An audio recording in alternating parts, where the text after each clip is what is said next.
తమిళనాడులో ఏదైతే కనుక విజయ్ గెలిచిన దగ్గర నుంచి ఆంధ్రప్రదేశ్లో వైసీపీ నాయకులు సంబరాలు ఎక్కువైపోయాయి. ఎందువల్ల అనుకోవాలంటారు? సంబరాలు చేసుకోవాలి కాబట్టి ఏదో ఒక విషయం మీద మళ్ళీ మనం గెలుస్తాము, మనం కూడా ఇట్లానే చేసుకోవాలని దాన్ని ఆదర్శంగా చూపించి ఆ విజయ్ కిష్టైనట్టుగా ఇక్కడ మళ్ళీ మన అందరం ఒకటి, మన పార్టీ జగనన్న మన మనిషిని ఇంతకుముందు ఆలోచించుకునేసారు కదా, జగనన్న చేస్తున్నాను ఏదో రకరకాలుగా పెట్టి ప్రార్థనలు చేశారు కదా, అట్లానే ఊహించుకొని అక్కడ గెలిచాడు కదా, మనం అందరం కలిసికట్టుగా ఉన్నాము, మళ్ళీ మన నాయకుని మనం గెలిపించుకుందాం అన్న సంకేతం తెలపడం కోసం అట్లా చేస్తున్నారు. కానీ అతని ఆలోచన, అతని పరిపాలన విధానం వేరు, ఈయన వేరు. ఆయన గెలవంగానే ఆయన నుంచోబెట్టేటప్పుడే ఎమ్మెల్యేలు తెలివిగా బ్రాహ్మణులు నుంచోబెట్టాడు. మరి బాబు గారు, చంద్రబాబు నాయుడు గారు, పవన్ కళ్యాణ్ గారు కూడా అంత ఆలోచన రాలా. అంటే వీళ్ళలో లేకనా లేకపోతే దానికి తగ్గ సీటు లేకనా కానీ పెట్టలేదు. ఆయన ఈ మార్పులో నా ముఖం చూసి ఓటేస్తారు అన్న దాని మీద బ్రాహ్మణుల నుంచో పెట్టాడు, గెలిచాడు. అట్లా ఆయన అందరినీ కలుపుకొని స్వభావం కల మనిషి ఆయన. ఈయన పరిపాలనలో 2.5 సంవత్సరాల పాటు ఒక కమ్మాడేని క్యాబినెట్ లేకుండా చేశాడు. ఒక కమ్మ అనేవాడిని క్యాబినెట్ లేకుండా చేసిన మొగడే. నేను ఇవాళ చెబుతా, ఇంత మాత్రం రాజ్యాంగం పుట్టిన తర్వాత ఆంధ్ర రాష్ట్ర పరిపాలనలో కమ్మాడు లేని క్యాబినెట్ లేదు. ఒక్క జగన్ క్యాబినెట్లోనే కమ్మాడు లేడు. కానీ ఇవాళ ఈయన దాంట్లో అన్ని మతాలను తీసుకున్నాడు. అందరు ఆడకూతుర్లు కావచ్చు, కాస్ట్ పరంగా కావచ్చు, అన్ని ఇతను చాలా తెలియగలడే. 2 పార్టీలు ప్రతిపక్షంలో రేపు వచ్చి కూర్చున్నా కూడా వాళ్ళు మాట్లాడినా కూడా సమాధానం చెప్పేటట్టుగా ఇతను ముందుగానే ప్రిపేర్ అయ్యి జాగ్రత్తగానే నడుచుకున్నాడు. ఇతనికి పోటీ పెట్టలేము. అంటే జగన్మోహన్ రెడ్డి ఫోటో పెట్టుకోవడం వల్లే గెలిచాడు అనే మాట నేను రోజా గారు కూడా చెబుతున్నారు. జగన్మోహన్ రెడ్డి వేసుకున్నట్టే కాకి ప్యాంటు వైట్ షర్ట్ వేసుకున్నాడు, జగన్మోహన్ రెడ్డి హావభావాలు అక్కడ ప్రదర్శించాడు, అందువల్లే ఆయన ముఖ్యమంత్రి అయ్యాడు అనే మాట ఆమె చెబుతుంది కదా. మరి ఈయన వేసుకున్న ప్యాంటు ఆయన వేసుకొని ఇవ్వడం కదండి, ఆయన వేసుకున్న ప్యాంటు ఈయన వేసుకున్నాడు. ఆయన సినిమాల్లో వేసుకొని ఆయన పెద్ద హీరో, ఆయన చూసే ఈయన వేసుకున్నాడు. ఆ సొక్కా విధానము అవన్నీ అసలు ఇవాళ కూడా దండం పెట్టడం చేత కాదే నీకు. కారులో నుంచి డోర్ మీద చేసి దిగి తెక్కతలకే 2 చేతులు పైకి వచ్చి ఎడుకొండలో కూడా వెంకటరమణ గోవిందా అంటారే. మరి అతనికి ఎక్కడ నిన్ను చూసి ఎవరు నేర్చుకునేది? నీ స్టైలు, నీ విధానం చూసి ఎవరు నేర్చుకున్నా వాడు నాశనం అయిపోతాడు. అది ఏంటంటే అక్కడ ఒక గాలిపాటు, అది ఎదురు ఒకటే పట్టి ఉన్నడితే ఎట్లా ఉండేదో అటు పక్క 2 విజయ్ గారిది 1, 3 అయ్యేసరికి కొన్ని సామాజిక వర్గాల్లో మార్పు ఉంటుంది, గవర్నమెంట్ మీద వ్యతిరేకత ఉంటుంది, అన్నీ కలిసి అతనికి ఎన్ని రావాలో అన్నీ వచ్చినాయి. అతను తెలివిగానే గవర్నమెంట్ ఏర్పాటు చేశాడు, ఇబ్బంది ఏమి రాదు, 5 సంవత్సరాల పరిపాలన చేస్తాడు. ఆయనకి జగన్కి అనేది అసలు పొంతన పెట్టొద్దు. అదే అక్కడ గెలిచారు, ఈసారి 2029 కూడా అధికారం ఇక్కడ మార్పు కోరుకుంటున్నారు ప్రజలు అనేది కదా వాళ్ళు పోర్ట్రేట్ చేస్తున్న వైసీపీ నాయకులు. మరి ఏ విధంగానండి ఇక్కడ నువ్వు అసలు ఏం చేస్తున్నావు? ఇప్పుడు 2 ఏళ్ళు అయింది, నువ్వు ఏమైనా జనాల్లోకి వచ్చి ఏమైనా చెప్పగలిగావా? అసెంబ్లీలో కూర్చొని ఏమన్నా సమస్యను తెలపగలిగావా? ప్రతిపక్షం కావాలన్న దాని మీద తిరుగుతున్నావు, నీకు జనం ఇవ్వలేదు. ఏం దాని గురించి నువ్వు ఫోర్స్ చేయకూడదు.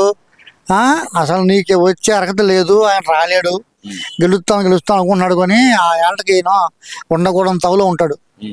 ఆ ఏళ్ళకి అది అంతవరకు గ్యారంటీ జైలు పాలవుతాడు. విజయ్కి ఈయనకి పొంతన పెట్టొద్దు. ఆయన చాలా మహానుభావుడు. మళ్ళీ జయలలిత ఎట్లా పరిపాలన చేసిందో, ఎట్లా కంపెనీలకు ఆర్డర్ పెట్టిందో, ఎన్ని కంపెనీలు వచ్చినాయో, రాష్ట్రం ఎట్లా బాగుపడిందో అట్లాగనే ఈయన కూడా పరిపాలిస్తాడు, రాష్ట్రాన్ని బాగు చేస్తాడు. ఆ కులం ఈ కులం అన్నీ పెట్టుకోడు అక్కడ. అది ధర్మ ప్రకారం సనాతన ధర్మం అనేది అక్కడ గుళ్ళు అన్నీ బాగుంటాయి. అక్కడ హిందువులు ఎక్కువ ఉండరు, వీళ్ళు ఎక్కువ ఉండరు. ఇద్దరిని సమపాల్లో పెట్టుకొని పరిపాలన చేస్తాడని నేను కోరుకున్నాను. జగన్ చేయలేదంటారా? లేదండి, అట్లా ఎక్కడ చేశాడండి? సేతు ప్రసాదం పెడితే పక్కకి వేస్తుంటే మూడు చూసి పక్కకి వేస్తుంటేవి. మరి క్యాబినెట్లో ఆ రకంగా చేసావు. అమ్మకి పాత్ర ముక్కు పెట్టాము, అమ్మని తిప్పావు, చెల్లినాము పాదయాత్ర చేయన్నావు, చివరికి 2 రూపాయి ఏకన్నా బయటకు పెట్టేసావు. వాళ్ళ బతుకుతున్నారు బయటికి వెళ్ళి. ఇంకా నీకు ఎట్లాగా? నువ్వు నమ్ముకొని బతికింది బైబిల్ మీద, నువ్వు ఓటు వేపించుకొని గెలిచిందే దాని మీద. నువ్వు వాళ్ళకు కూడా నువ్వు న్యాయం చేయలేకపోయావు. మరి ఇవాళ నీకు ఎట్లాగది?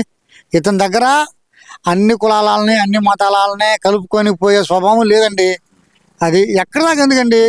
కమ్మారు ఓట్లు లేకుండా ఆయన గెలిచాడా? ఒక్కొక్క ఊర్లో వెనకటి రోజుల్లో నుంచి కాంగ్రెస్ పార్టీ లైన్లో ఉంది. కాంగ్రెస్ పార్టీ మొత్తం వైఎస్ఆర్కి మారింది. అవును. ఊళ్ళు మారినాయి. మరి ఆ ఊళ్ళో ఉన్న మొత్తం కమ్మారే. మరి వాళ్ళందరూ ఓట్లు వేసారు కదా. మరి నువ్వు కేబినెట్ లో ఒక్క నన్న లేకుండా చేసావే. సెకండ్ హాఫ్ లో ఫస్ట్ హాఫ్ లో పిచ్చడికి ఇచ్చావు. వాడు సగం పిచ్చాడు. ఆ సగం పిచ్చాడికి ఇచ్చి ఏమైపోయాడు అంటారు ఇప్పుడు కొడాలి అసలుకి? చెప్పేదండి, సగం పిచ్చాడు ఆయాడికి. ఇవాళ నిండు పిచ్చాడు అయిపోయాడు. మరి నిండు పిచ్చాడు మంచంలో పడదా ఏం చేస్తారు? మంచంలో పడదా కట్టి దింగారు. అందుకంటే అది ఏం లేదు. అక్కడ రాడు బయటికి. ఆహా, అది తిని తిని తిని మైండ్కి ఎక్కువ పిచ్చాడు అయిపోయాడు. అతనిది ఏం లేదు. సెకండ్ లోపల మరి మాకు నిజంగానే బాధేసింది. బాధేసి ఇప్పుడు మా ఊర్లో ఉండరు, కమ్మారులో వైఎస్ఆర్ పార్టీలు ఉండరు. వాళ్ళందరూ ఏం చేశారు? బాధేసి కనపడుతుంది కదా కళకి, అందరూ మళ్ళీ టీడీపీకి వేశారు. అట్లానే మార్పు అనేది తీసుకురావాలి అంటే చాలా తెలివిగా అతని యొక్క పార్టీ నాయకుల్ని వాళ్ళనే కలుపుకొని చేయాల. ఆ చేసే దమ్ము, ఆ లౌకికత్వం ఆయన దగ్గర లేదు. ఆ నాయకత్వ లక్షణాలు లేవు. ఒక మూర్ఖత్వంగా వెళ్తాడు. నటించినా అట్నే చేద్దాం అట్నే వెళ్దాం నటించినా కూడా అతను చేయలేడు. అది మళ్ళీ కూడా ఇదే గవర్నమెంట్ గెలిచిద్ది. అందరూ బాగుంటుంది పరిపాలన. ఆయన నాయకత్వంలో, మోదీ గారి నాయకత్వంలోనే మళ్ళీ పరిపాలన నడుస్తుంది. మోదీ గారు పిఎం అయినా కాకపోయినా అక్కడ మటుకు ఎన్డీఏ ఉంటుంది. ఇక్కడ మటుకి ఈ ఉమ్మడి మీదనే ముగ్గురు కలిసి చేస్తారు. సీట్లు ఎక్కువ వస్తాయి. బాగానే ఉంటుంది పరిపాలన, బాగానే ఉంది. ఇంకా కొంచెం మీరు తెలియజేస్తారని చెబుతున్నాను. బాబు గారికి చేసే అభివృద్ధి పనులు ఇంకా కొంచెం స్పీడ్గా చేస్తే మనం ఆ ఏళ్ళకి చూపించడానికి బాగా ఉంటుంది. ఇప్పుడు భూమి మీద ఉండడానికి చూపించేది వేరు, కట్టి చూపించేది వేరు కదా. పోయినసారి అట్లాంటి దిక్కుమాలిన ముండా పేక ముక్కలని గ్రాఫిక్స్ అని చెప్పింది, జనం నమ్మారు.